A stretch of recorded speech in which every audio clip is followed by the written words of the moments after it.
Every object we touch tells a story. Some speak clearly, a button that does what it promises, a handle that guides your hand effortlessly. Others whisper confusion, a door that won't open, a switch that hides its purpose. In the design of everyday things, Donald A. Norman reveals that these stories are not about our intelligence, but about the design that surrounds us. His message is quiet but revolutionary. When something goes wrong, don't blame yourself, blame the design. This book is a journey through the unseen language of everyday objects, the way form, function, and psychology intertwine to shape how we live. Norman takes us inside the mind of a designer and the habits of a user, showing how good design understands human nature, while bad design ignores it. He teaches us that beauty in design isn't just about appearance, it's about clarity, usability, and empathy. A well-designed object feels invisible. It simply works, fitting into our lives so seamlessly that we never stop to notice its brilliance. Here at PageWise, we bring books to life as cinematic reflections, stories of ideas that change the way we see the world. And this book, perhaps more than any other, teaches us to see differently. It reminds us that design is everywhere, in our homes, our tools, our devices, even in our choices. It's the bridge between intention and experience, between what we build and how we live with it. As we open the design of everyday things, we step into a new awareness, a way of seeing the ordinary as extraordinary. Through Norman's eyes, a door, a teapot, or a smartphone becomes more than an object. It becomes a mirror of the human mind, brilliant, flawed, and endlessly curious. Welcome to PageWise. And welcome to a world where design speaks. And where every everyday thing has something to teach. Chapter 1. The Psychopathology of Everyday Things.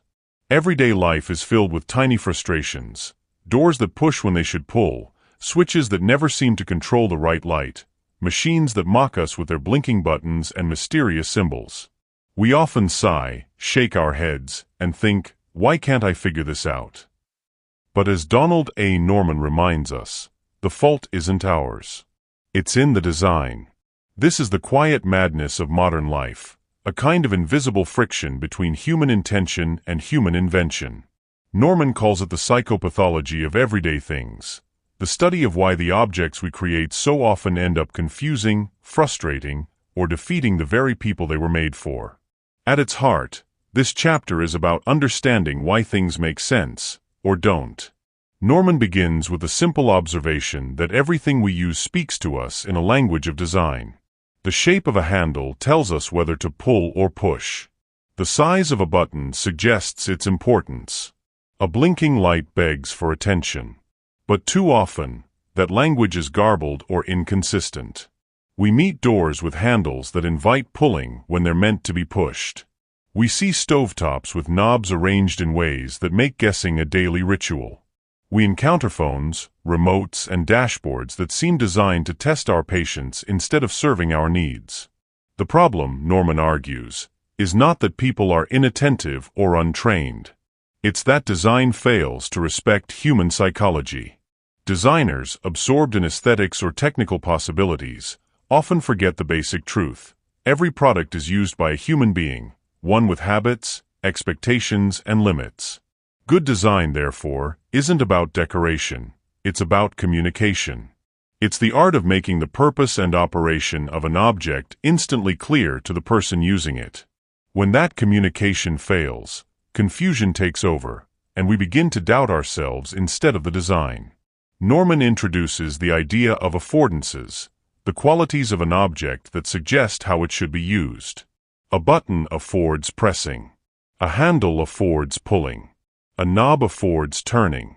The best designs don't need instructions because their form speaks their function. When affordances are intuitive, we act effortlessly. But when they are hidden or misleading, we stumble. A door that looks like it should pull but must be pushed is not just a nuisance. It's a small betrayal of trust between designer and user. Alongside affordances, Norman discusses signifiers, cues that guide our behavior. A small arrow, a color, or a change in texture can tell us what to do. But without these signifiers, we're left guessing. Our world becomes filled with subtle puzzles, where every object asks a question but hides the answer. The frustration we feel isn't just about inefficiency, it's about invisibility. We expect objects to understand us, to cooperate. When they don't, it feels personal, even though it's not. Perhaps the most profound idea in this chapter is Norman's reversal of blame. For too long, he says, we've blamed users for design failures. We say people are careless, inattentive, or lazy.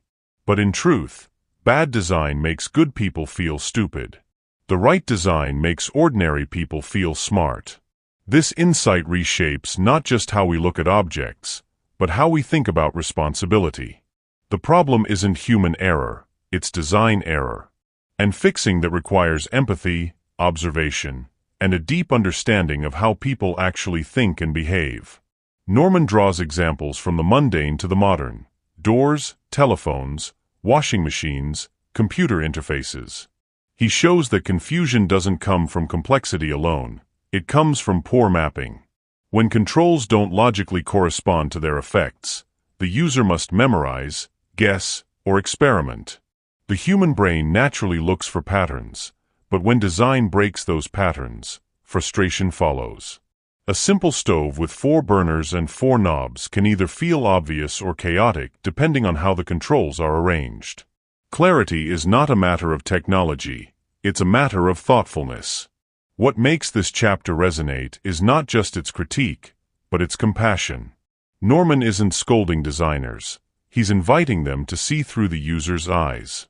To design something well, one must step outside their own expertise and into the perspective of someone encountering the object for the first time.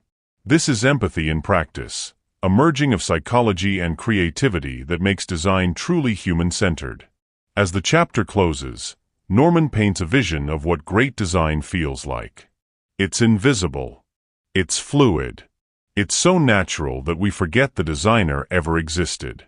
The best designs fit seamlessly into our behavior, supporting our goals without demanding our attention. When design works, we don't notice it, because it feels like an extension of ourselves. In the end, the psychopathology of everyday things is not just an essay on usability, it's a mirror held up to our relationship with the modern world.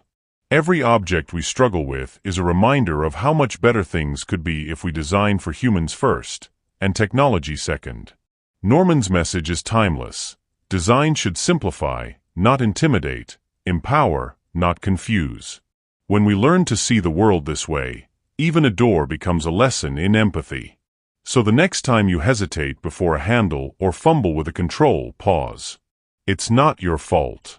It's a story of design, one that still has much to learn about being human. Chapter 2: The Psychology of Everyday Actions. Every action begins with an intention, a silent whisper in the mind that says, "I want to do this." It could be as small as turning on a lamp or as complex as programming a machine, but behind every movement lies a mental plan, a bridge between thought and the physical world. In this chapter, Donald Norman invites us to step inside that bridge, to see how human psychology shapes our interactions with the things we use. He calls it the psychology of everyday actions, a map of how we translate goals into gestures, and how design can either support or sabotage that process. Everyday life, Norman explains, is a sequence of tiny experiments.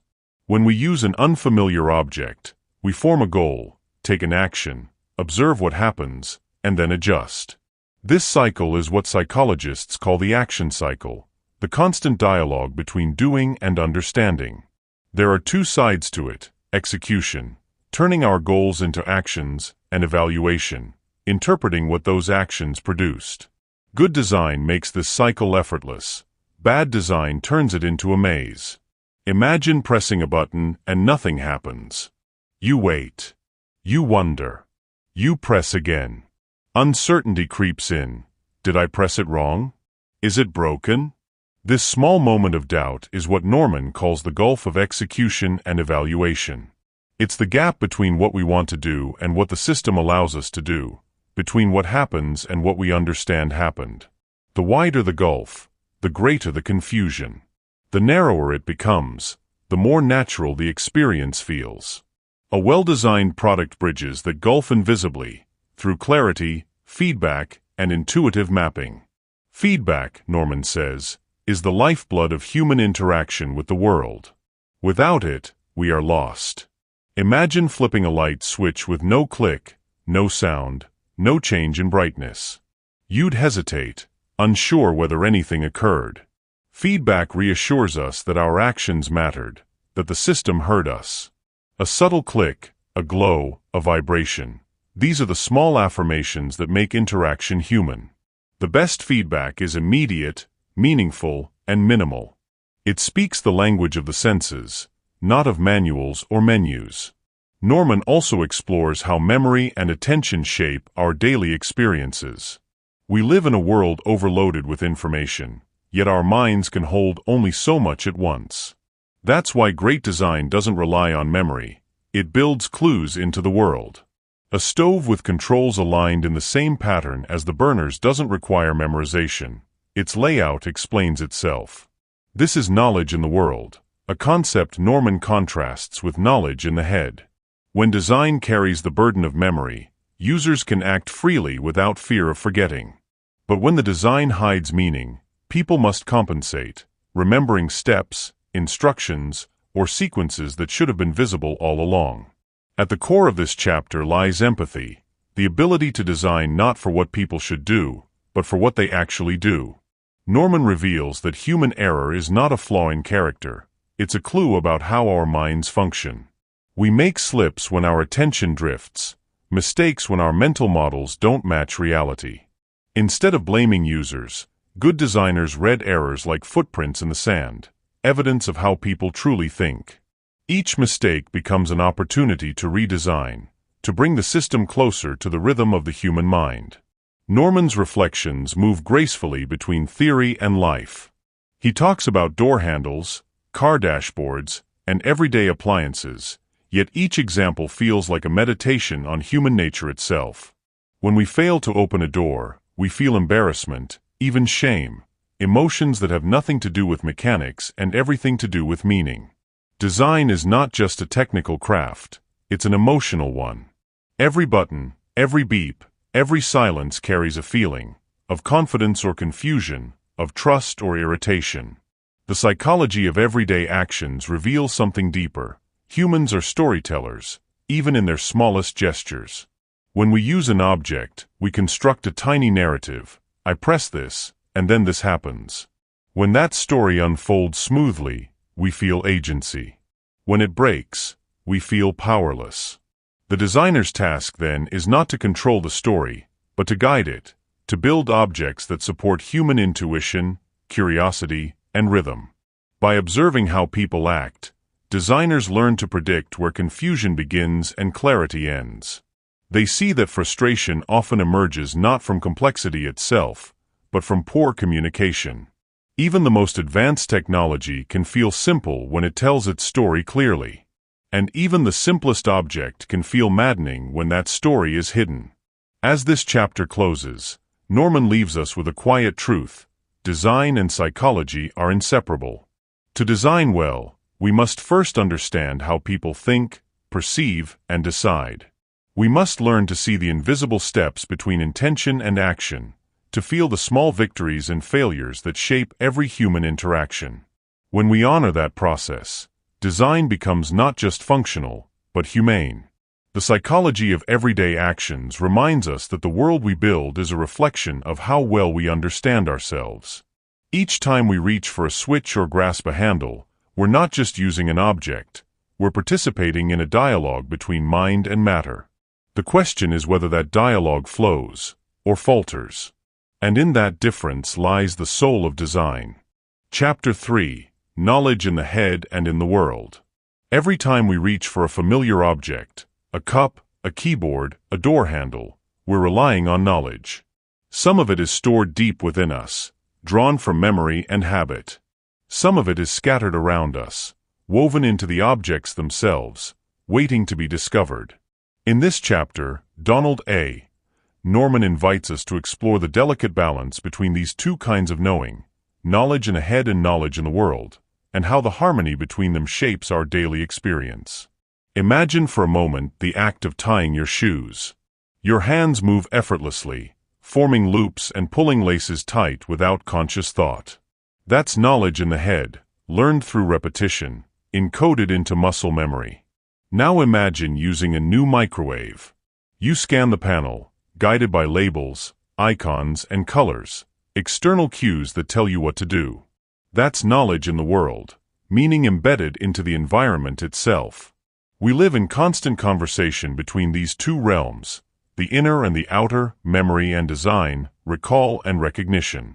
Norman shows that every well-designed object finds a balance between them. When a device relies too much on knowledge in the head, it demands memory, forcing users to recall steps or rules. When it relies too heavily on knowledge in the world, it can become cluttered, overwhelming us with labels and cues. The art of good design lies in the middle, where the world gently supports what the mind already knows. He illustrates this with something as simple as a door.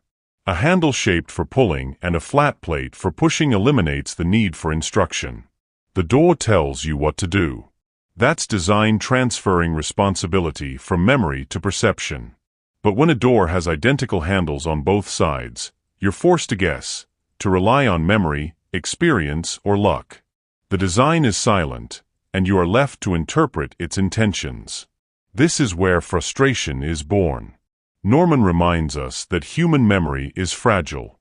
We forget commands, sequences, and passwords. We confuse symbols that look alike. So the best designs reduce dependence on memory by embedding information into the world. Consider a stovetop where the controls are arranged in the same pattern as the burners. You don't have to remember which knob does what, the layout tells you. This is design as kindness, a visual language that speaks softly to the user's instincts. But knowledge in the head has its strengths too. It gives us speed and mastery. Once you've learned to type without looking, your fingers move faster than your eyes ever could. Knowledge in the head liberates us from dependence on cues. It's the reason we can drive familiar routes on autopilot, our minds free to wander. Yet this same comfort can betray us when systems change, when buttons move, symbols shift, or interfaces evolve. We realize how much we've relied on invisible habits, and how easily they can be broken.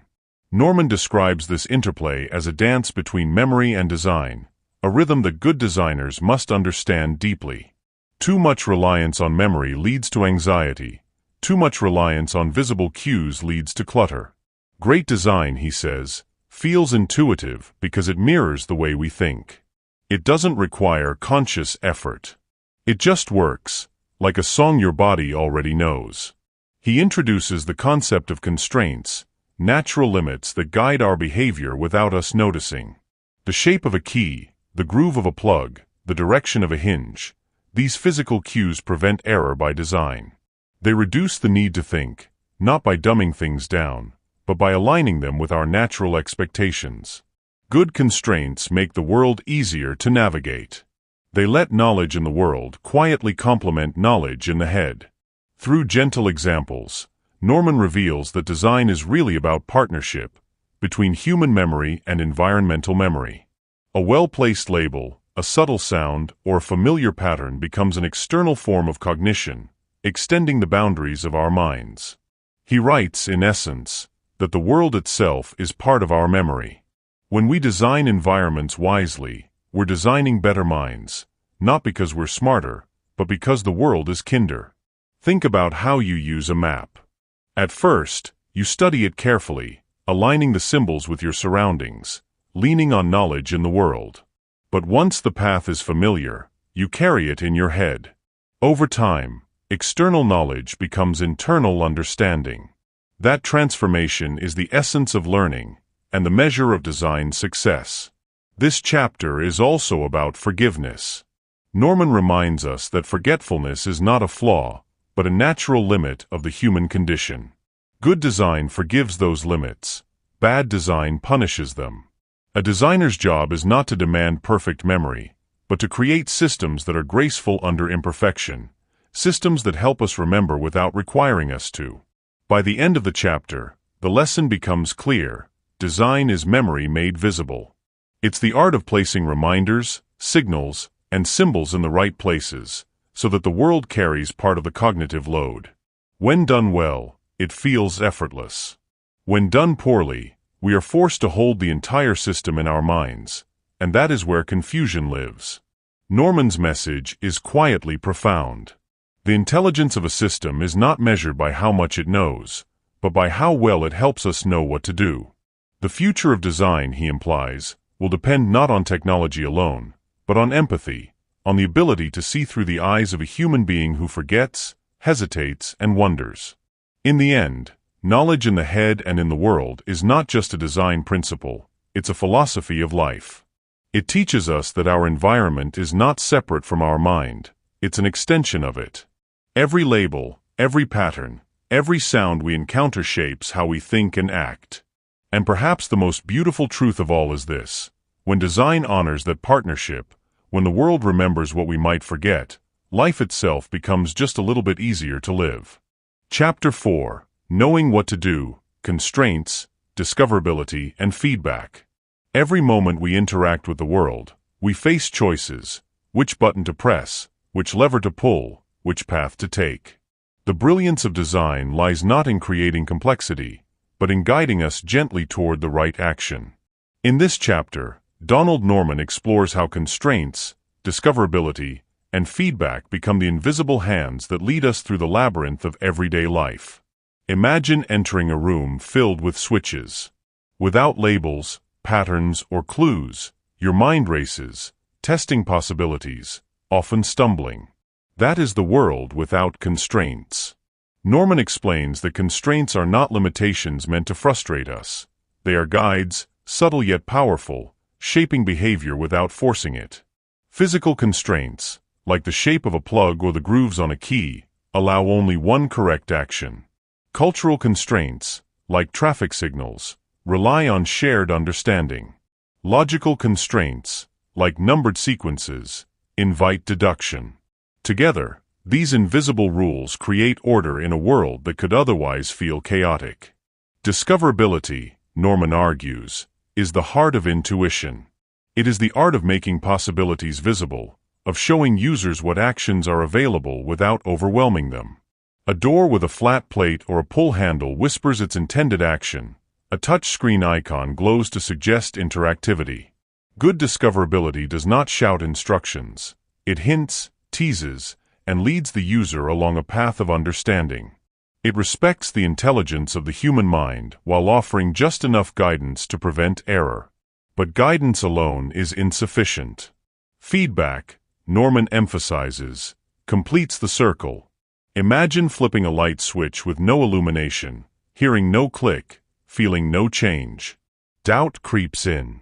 Feedback is the system's way of speaking to us, confirming success, warning of error, or suggesting adjustment. It can be auditory, visual, or tactile: the beep of a microwave, the vibration of a phone, the gentle resistance of a lever. Without feedback, even a perfectly discoverable interface becomes a maze, leaving the user lost between intention and consequence. Norman paints these concepts vividly with real-world examples.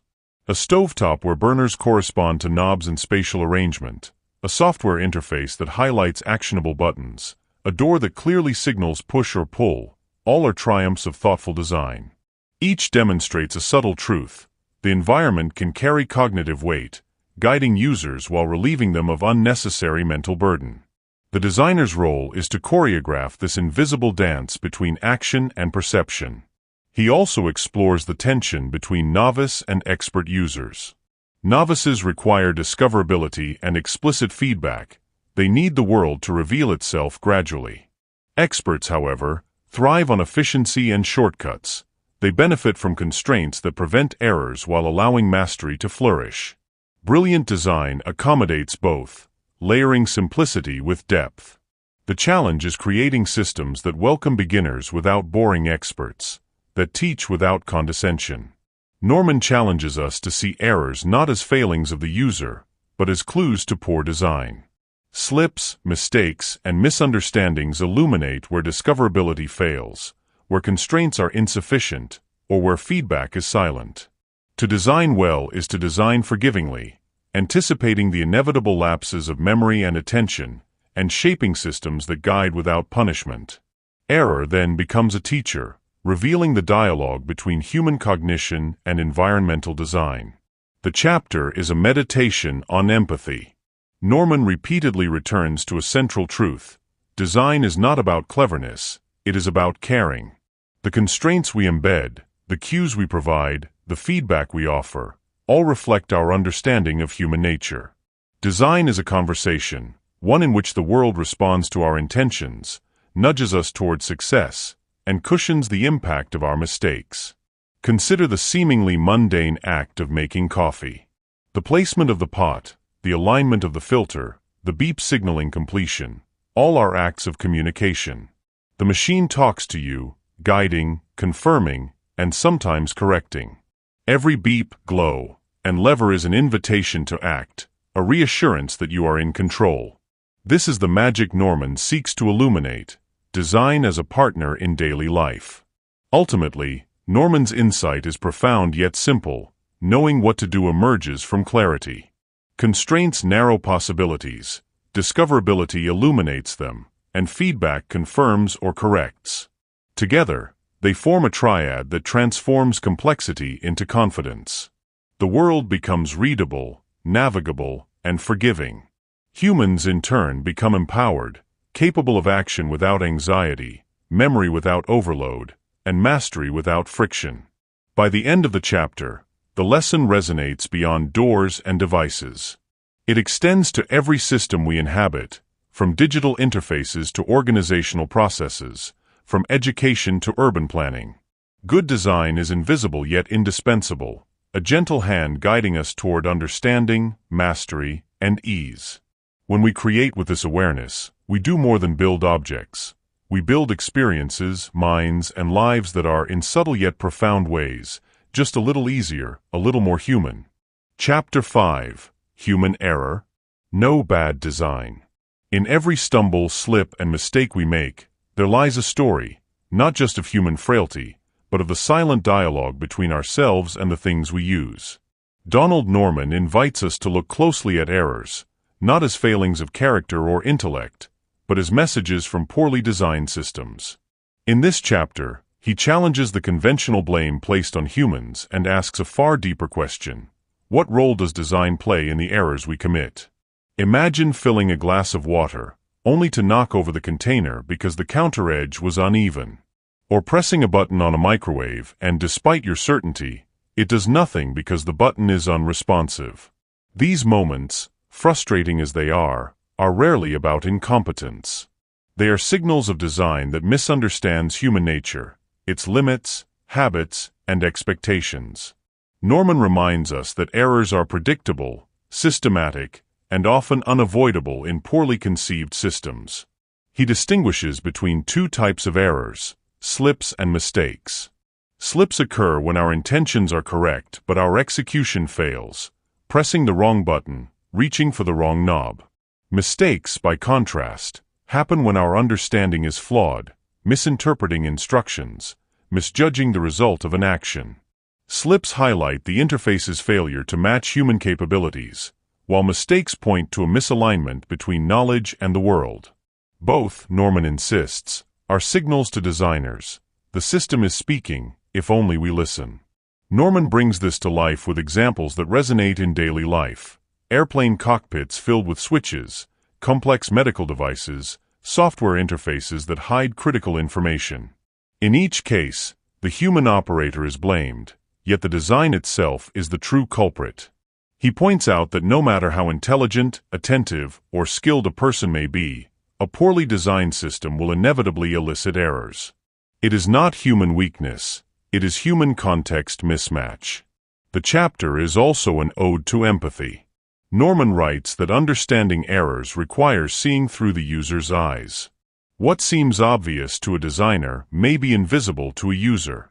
What seems simple on paper may be confounding in practice. Designers must anticipate the predictable ways humans forget, misjudge, and confuse. The mark of good design is not the elimination of error, an impossible goal, but the mitigation of harm and the facilitation of recovery. He introduces the notion of forcing functions, design elements that prevent errors before they occur. A car that won't start unless the seatbelt is fastened, a software that refuses invalid inputs, a plug shaped to fit only one way, all are subtle guardians, guiding human action without diminishing autonomy. The world, when designed thoughtfully, becomes a partner, quietly anticipating mistakes and steering us toward success. Norman's tone is reflective as he delves into blame and accountability. Blaming the user is easy. Designing systems that prevent blame is hard. Yet it is the designer's responsibility to create environments that forgive imperfection, that allow users to explore without catastrophic consequences, that support learning and mastery rather than punishing failure. In this light, human error is less a judgment and more a conversation, a way for the system to communicate its weaknesses. The chapter also explores the emotional side of error. Mistakes induce frustration, embarrassment, and stress. Poor design amplifies these emotions, while thoughtful design soothes them. A well-designed system provides hints, guides the user back on track, and reassures them that missteps are part of interaction. In other words, design is compassion in action, a silent, empathetic hand guiding us through the inevitable uncertainties of life. Norman closes the chapter with a profound reminder: there is no such thing as human error, only poor design. It is a radical shift in perspective, transforming the way we see mistakes. Rather than shaming the user, we examine the system. Rather than punishing failure, we redesign the world to prevent it. This philosophy extends far beyond objects and interfaces. It shapes organizations, education, technology, and society itself.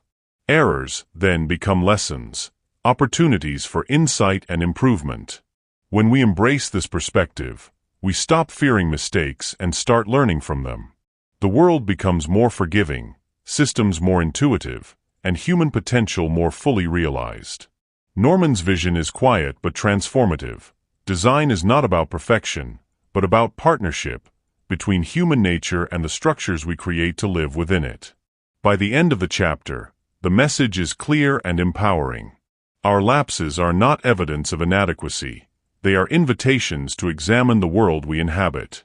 With empathy, insight, and attention, designers can craft environments that anticipate our limits, support our intentions, and gently guide us toward success. In doing so, they transform human error from a source of frustration into a catalyst for understanding, learning, and a more humane world. Chapter 6: Design Thinking. Design is more than decoration or aesthetics. It is the quiet, intelligent shaping of experience, the invisible thread that guides human action, understanding, and emotion. In this chapter, Donald Norman introduces us to the philosophy of design thinking, a way of approaching problems that is human-centered, empathetic, and deeply reflective. It is about seeing the world not from the vantage of technology, logic, or business alone, but through the eyes, hearts, and minds of the people who inhabit it. Imagine standing before a complex system, a smartphone, a coffee machine, a city street. To the untrained eye, it may appear as a collection of parts, rules, and functions. But the designer sees differently. They ask, how will a human interact with this? What will they notice? What will confuse or delight them? Design thinking is the process of asking these questions, anticipating needs, and shaping solutions that fit naturally into the lives of those who use them. Norman emphasizes that design thinking is iterative. It is not a single act of creation, but a cycle of observation, prototyping, testing, and refinement. Designers begin with empathy, stepping into the user's shoes to understand real-world contexts, behaviors, and limitations. They observe how people act, how they stumble, how they improvise. From these observations, insights emerge, insights that reveal both opportunities and constraints. Prototypes are central to this process. They are not perfect products, but experiments, ways to explore possibilities, test assumptions, and discover unexpected challenges. A sketch, a cardboard model, or a digital mock-up becomes a bridge between imagination and reality.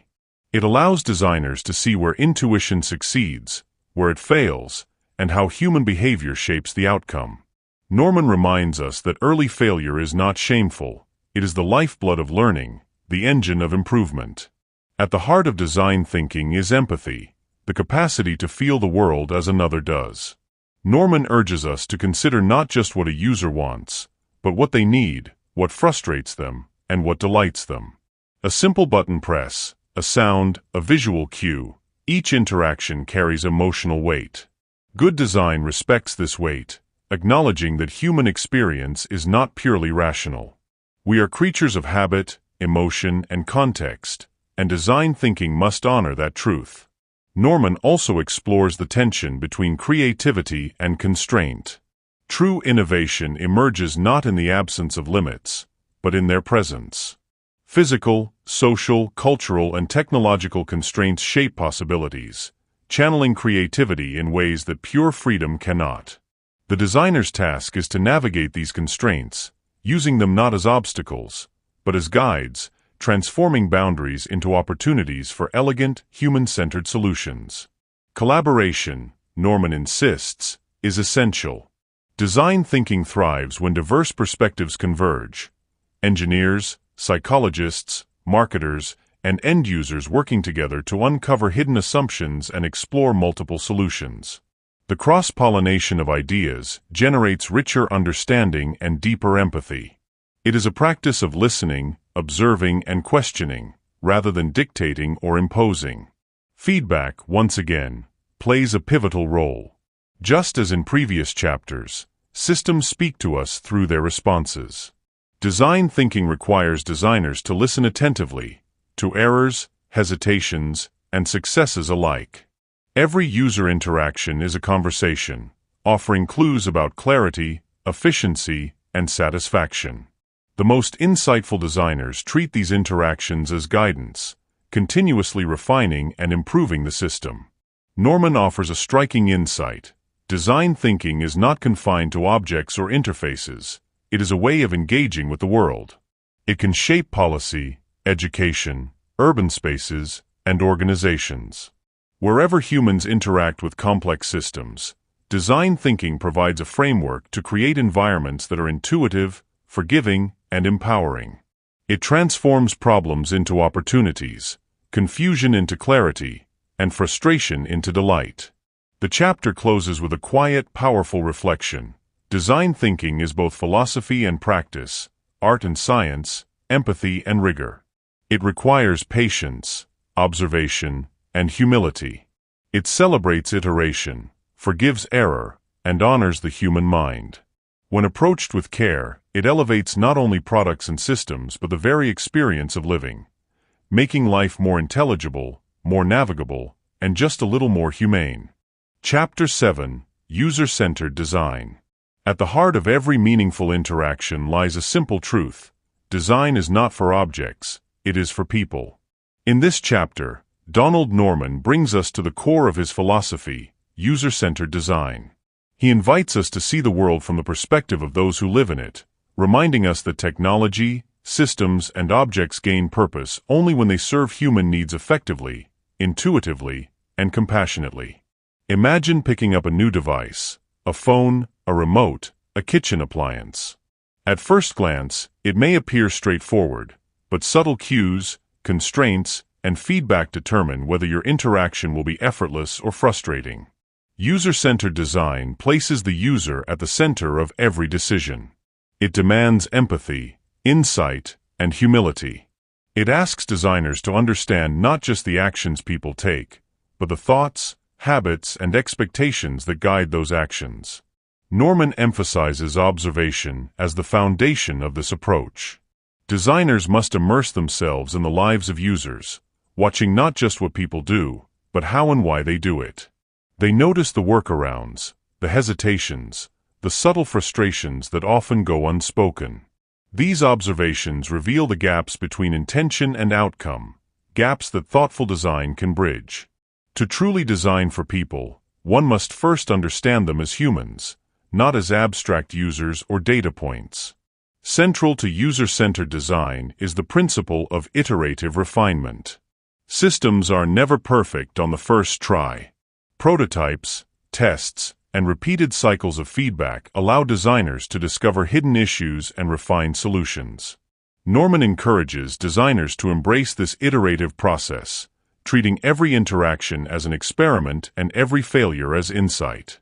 The goal is not to enforce perfection, but to craft experiences that are intuitive, forgiving, and empowering. He revisits the importance of affordances, constraints, and feedback, illustrating how these concepts converge in user-centered design. Affordances, what an object invites us to do, guide behavior subtly. Constraints, physical, cultural, and logical, prevent errors before they occur. Feedback, the system's response to action, reassures, instructs, and corrects. Together, they form a language through which objects communicate with humans, translating intention into action with grace and clarity. Norman also stresses the balance between simplicity and functionality. A system overloaded with choices can paralyze the user. One stripped of essential features can frustrate and limit. User-centered design finds harmony, presenting possibilities in a way that is comprehensible, discoverable, and aligned with real-world behavior. It recognizes that humans are neither infallible nor omnipotent. The world must accommodate these truths without condescension. Empathy extends beyond usability to emotional resonance. Norman observes that people respond not only to functionality but to dignity, respect, and delight. A well-designed system acknowledges human effort, anticipates mistakes, and rewards success. It reduces anxiety, enhances confidence, and fosters satisfaction. In this sense, design is profoundly humane. It shapes experience, not merely action, enriching life in subtle but meaningful ways. Norman highlights collaboration as essential. User-centered design thrives when multidisciplinary teams, designers, engineers, psychologists, and users themselves work together.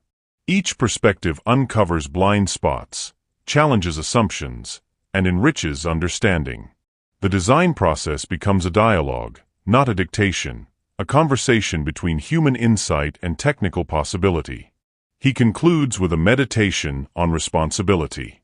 Designers, Norman asserts, hold a quiet power, the power to ease life or complicate it, to clarify intention or obscure it. User-centered design is an ethical commitment as much as a practical one. It demands attentiveness to human limitations, respect for cognitive and emotional capacities, and dedication to creating systems that enhance rather than hinder life. Ultimately, the chapter leaves a lasting impression. Technology and objects achieve their highest purpose only when aligned with human needs, behavior, and understanding. User-centered design is not a set of rules. It is a philosophy, a mindset, a way of approaching every problem with empathy, insight, and humility. It reminds us that the true measure of design is not sophistication or cleverness, but the degree to which it empowers, clarifies, and enriches the human experience. In the end, Norman's message is quietly profound. Design is not about us, the creators, but about them, the users. When we honor that principle, we do more than build products. We craft experiences, ease frustration, nurture understanding, and make the world a little more navigable, humane, and meaningful. Conclusion: the design of everyday things. As we close the pages of the design of everyday things, a quiet truth emerges. Design is not just about objects, interfaces, or technology. It is about human life. Donald Norman has guided us through the intricate dance between people and the things they use, revealing that every interaction carries meaning, intention, and consequence. Good design is a bridge between human capability and the complexity of the world. Poor design is an obstacle that amplifies frustration, confusion, and error. Norman's core message is simple yet profound. The fault rarely lies with the user. People forget, slip, and make mistakes, not because they are inadequate, but because systems often fail to accommodate human nature. The responsibility of design is to forgive, guide, and clarify. A well-designed object anticipates our limits, communicates clearly, and supports our intentions with empathy and intelligence. In this way, design becomes not just functional, but humane. Throughout the book, We have explored how knowledge in the head and knowledge in the world interact, how constraints, discoverability, and feedback shape understanding, and how errors illuminate the gaps between intention and outcome. We have seen that design thinking requires empathy, observation, and iteration, that user-centered design places humans at the core of every decision, and that good design transforms daily life from a series of frustrations into a series of intuitive, empowering experiences. Norman's insights extend far beyond doors, switches, and devices. They apply to the systems, organizations, and environments we inhabit every day. Whether navigating software, operating machinery, or even moving through a city, design frames the way we act, decide, and feel. It is a dialogue, a partnership, between human intention and the world's affordances. When done well, design allows life to flow. When done poorly, life becomes a puzzle of unnecessary obstacles. The final lesson is one of empathy, humility, and responsibility. Designers, and indeed all creators, hold the power to ease life or complicate it, to illuminate paths or obscure them. By observing, understanding, and iterating with human needs in mind, we create more than objects. We craft clarity, reduce anxiety, and extend human capability. Good design is invisible in its elegance, forgiving in its limitations, and kind in its understanding. In the end, Norman reminds us that the world itself can be a teacher. When we design thoughtfully, every door, knob, screen, and tool becomes a silent guide, helping us act, learn, and thrive. The intelligence of a system is measured not by its sophistication, but by its ability to support human action. Design, in its highest form, is memory made visible, intention made possible, and life made just a little easier to navigate. The design of everyday things leaves us with a vision, a world where objects understand us, environments forgive us, and human potential is never limited by poor design. It is an invitation to observe, to empathize, to create, and to remember that the true art of design lies not in cleverness, but in humanity.